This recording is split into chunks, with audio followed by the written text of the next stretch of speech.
जब 2014 में 16 मई 2014 को श्री नरेंद्र मोदी जी के नेतृत्व में हमें स्पष्ट बहुमत मिला, तो उस समय परिस्थिति यह थी कि मैं याद दिलाना चाहता हूं, 18 मई 2014 लंदन के संडे गार्डियन ने अपने आर्टिकल में लिखा, सिर्फ पहली लाइन बोलूंगा, आगे का नहीं बोलता हूं। उन्होंने कहा, this is the India second tourist with destiny. यह नियति के साथ दूसरा मिलन था, क्योंकि पहली बार एक ऐसे दल को सत्ता मिली थी जिसका उत्पत्ति विचार स्वतंत्र भारत में हुआ, और पहली बार किसी गैर कांग्रेसी दल को स्पष्ट बहुमत मिला। परंतु यह सरकार सिर्फ सरकार बदलने के लिए नहीं थी, यह विचार बदलने के लिए थी। और इसीलिए मोदी जी ने प्रधानमंत्री बनने के बाद वो कुछ ऐसे विषय उठाए जो कहा गया नॉन पॉलिटिकल है। जैसे उन्होंने कहा स्वच्छ भारत अभियान, बेटी बचाओ बेटी पढ़ाओ का विषय कहा, परंतु यह विचार बदलने के लिए था। आज आप देखिए, हमारे आप में से किसी के भी हाथ में कोई पैकेट और रैपर होता, जैसे पहले कोई आसानी से लोग फेंक दिया करते थे, अब ऐसा नहीं होता। और अगर उन्होंने बेटी बचाओ बेटी पढ़ाओ कहा, तो नवजात शिशुओं के लिंग अनुपात में भारी परिवर्तन दर्ज किया गया है, और इस साल पहली बार ऐसा हुआ है नवजात शिशुओं में लड़कियों की संख्या अधिक आई है। यानी यह इतना बड़ा परिवर्तन आया। और अभी उदारता की बात कर रहे थे हमारे खड़गे जी, तो मैं याद दिलाना चाहता हूं कि इसी दरमियान स्टैंडिंग कमेटीज की जब बात होती है, तो जो बिल आए हैं 2014 के बाद सरकार की तरफ से, तो उसमें 46 बिल्स आए हैं, जिसमें 14 स्टैंडिंग कमेटी को और 23 सेलेक्ट कमेटीज को गए हैं। यानी 46 में 37, 80% बिल पार्लियामेंट्री कमेटीज को गए हैं। यह फैक्ट भी हमें ध्यान रखने की आवश्यकता है। और इसी के साथ मैं एक और बात भी कहना चाहता हूं, उन्होंने कहा था थोड़ा बड़ा हृदय होना चाहिए। तो याद करिए मोदी जी का पहला भाषण 2014 में, जब उन्होंने क्या कहा कि हम तो समाज के सबसे गरीब व्यक्ति की तरफ नजर रखते हैं, क्योंकि हम दीनदयाल जी के अंत्योदय से प्रेरित हैं। और आगे उन्होंने कहा, महात्मा गांधी हो, लोहिया जी हो या दीनदयाल जी हो, सभी का विचार इसी भाव से प्रेरित था। हमने इसकी कोई चिंता नहीं की कि कौन हमारी पार्टी का है, कौन हमारी पार्टी का नहीं। और विशाल हृदय तो इतना दिखाया कि सरदार पटेल की दुनिया की सबसे विशाल मूर्ति बनाकर दिखाई। हमें इस बात से कोई प्रभाव नहीं पड़ता कि उनके कालखंड में भले ही आरएसएस पे बैन लगा हो, परंतु जिसने देश के लिए इतना ऊंचा काम किया, उसका मुकाम भी उतना ऊंचा होना चाहिए। फिर मैं ये भी याद दिलाना चाहता हूं, मोदी जी के ही कालखंड में सिर्फ इतना ही नहीं हुआ, हमने श्री अटल बिहारी वाजपेयी जी को ही भारत रत्न नहीं दिया, प्रणब मुखर्जी जी को भी भारत रत्न दिया। हमने तरुण गोगोई जी को भी पद्म भूषण दिया, एससी जमीर जी को भी पद्म भूषण दिया। मुझे लगता है शायद इससे ज्यादा उदारता, बगैर इस बात की चिंता किए हुए कि कौन हमारी पार्टी का है, कौन हमारी पार्टी का नहीं है, भारत के इतिहास में यह देखने को नहीं मिलता है जो उदाहरण उन्होंने दिया।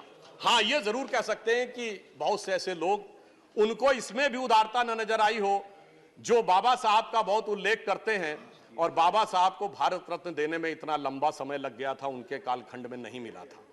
हमारी जब सरकार आई, तो अटल जी की सरकार के समय में जहां उन्होंने अंतिम सांस ली थी, उस अलीपुर रोड बंगले को सरकार ने लेकर उसको स्मारक बनाया। मोदी जी ने मुंबई में और लंदन तक जाके जिस मकान में डॉक्टर बाबा साहब अंबेडकर रहे थे, भारत सरकार ने उसको लेकर उसे स्मारक बनाने का काम किया, और 26 नवंबर को संविधान दिवस के रूप में उसको स्थापित किया।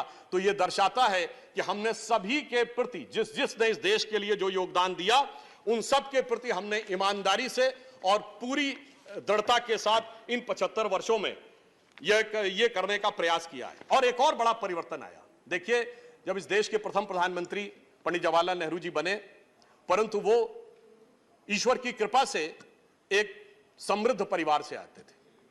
उनके बचपन से उनके मुंह में सोने का चम्मच था, और आज 75 वर्ष के बाद एक ऐसा प्रधानमंत्री है जिसने बचपन प्लेटफॉर्म पे दौड़ते हुए चम्मच और चाय के गिलास को लेकर दौड़ते हुए गुजारा है। तो मैं ये कह सकता हूं कि अंतर ये आया है कि ये लोकतंत्र की परिपक्वता है।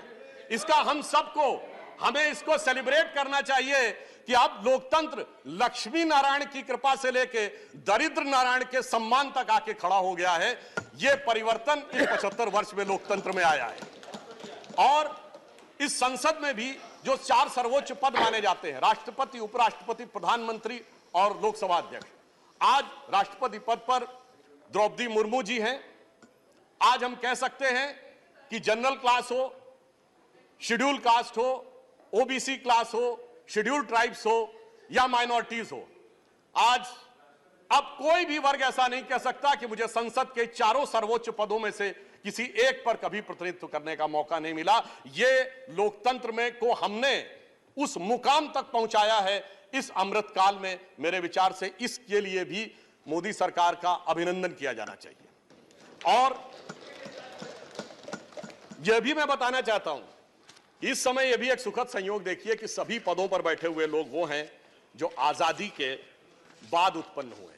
अर्थात अब स्वतंत्र भारत का, स्वतंत्र भाव का नेतृत्व इस समय संसद में भिन्न भिन्न रूप में आगे चल रहा है। शक्ति सिंह गोयल जी ने कुछ बात बोली थी, एक मैं उनका भी जवाब देना चाहता हूं। उन्होंने एक दोहा बोला था, हम लोग की तरफ भी गांवों में बोला जाता है। आपने शायद ध्यान नहीं दिया जी, आपके एक वाक्य को देखकर बाहर गए।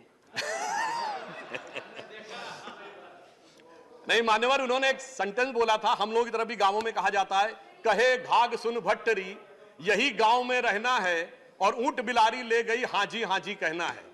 वो कह रहे थे कि हाजी हाजी कहना पड़ता है, ये तो उनके मन की कल्पना थी। मैं सिर्फ 3 चीजें कोट करता हूं, किसी के प्रति कुछ नहीं। मौलाना आजाद की किताब इंडिया विंस फ्रीडम, उसके आखिरी वो 30 पन्ने जो उन्होंने कहा था मेरी मृत्यु के 30 वर्ष के बाद पब्लिश हो, उसको पढ़ लीजिए। श्री पीवी नरसिम्हा राव की किताब द इनसाइडर, जिसका हिंदी अनुवाद अंतर्गाथा के रूप में भी विद्यमान है, वो भी पढ़ लीजिए। और श्री नटवर सिंह जी की किताब one life is not enough पढ़ लीजिए। तो फिर मेरे विचार से शक्ति सिंह गोयल जी को वह शक्ति मिलेगी कि हाँ जी कैसे कहना है। और मैं एक बात और कहना चाहूंगा, खड़गे जी ने G20 पे कहा कि कमल का फूल दिख रहा था। मान्यवर, G20 में जो कमल का फूल था वो 5 पंखुड़ियों वाला फूल है, जो भारत का राष्ट्रीय पुष्प है। हमारा कमल का फूल 8 पंखुड़ियों वाला है। मगर मैं ये भी कहना चाहता हूं कि उनको ध्यान रखना चाहिए कि आज अगर भारत को सुपर पावर बनना है तो हमें इंटेलेक्चुअली भी आगे बढ़ना है, फाइनेंशियली भी। हमें लक्ष्मी जी की भी कृपा चाहिए। सर 1 मिनट और, हम कंक्लूड कर रहे हैं सर। हमें लक्ष्मी जी की भी कृपा चाहिए और सरस्वती जी की भी कृपा चाहिए, और दोनों ही कमल पे विराजती हैं। तो जितना कमल खिला रहेगा हमारा प्रगति का मार्ग उतना ही प्रशस्त रहेगा। और मैं ये कहना चाहता हूं कि हमारे प्रधानमंत्री जी के ऊपर, बस समराइज कर रहा हूं सर 1 मिनट में, हमारे प्रधानमंत्री जी के ऊपर G20 में हमने वो विकास दिखाया कि आज 7.8% के साथ हम दुनिया की सबसे बड़ी अर्थव्यवस्थाओं में सबसे तेजी से बढ़ती व्यवस्थाएं। आज दुनिया में क्या स्थिति है, चाइना की, अमेरिका की, यूरोप की, पाकिस्तान और श्रीलंका छोड़ दीजिए। तो मैं सिर्फ एक लाइन कहना चाहूंगा मोदी जी के लिए, और सर एक लाइन उसके बाद और आपसे मैं मोदी जी के लिए जो आप लोगों के मन में भाव आता है, तो मैं कहना चाहता हूं कि इस विपरीत परिस्थिति में जैसे देश को चलाया है, हमें इल्जाम मत दीजिए, बहुत अफसोस होता है।